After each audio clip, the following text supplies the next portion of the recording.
মনে মনে অনেক চিন্তা করছি, চিন্তা করে দেখছি জীবনে কিছু করতে হইলে আগের থেকে ওই পরিকল্পনা করতে হইব, চিন্তা ভাবনা করতে হইব।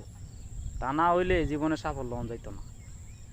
2 দিন ধইরা ভাববা চিন্তা কইরা আমি একটা বুদ্ধি পাইছি, গাভী কিনতে হইব, বড় দুধওয়ালা গাভী কিনতে হইব, যে 5 কেজি 10 কেজি দুধ দিব এই গাভী কিনতে হইব।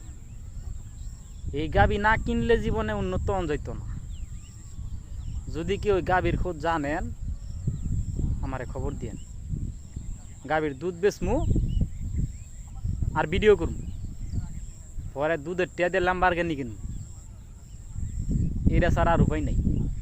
অনেক চিন্তা করছি আমি, চিন্তা ভাবনা কইরা লাস্ট পর্যন্ত এই সিদ্ধান্তই করছি।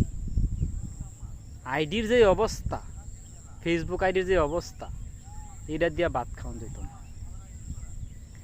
ফলোয়ার যেভাবে আইতাছে, আমাকে আমি 40 বছর আমার 10,000 ফলোয়ার পূর্ণ হইত না। কেউ তো ফলো দেয় না, অনেক ফলোয়ারের বাজার খুব দুর্বল।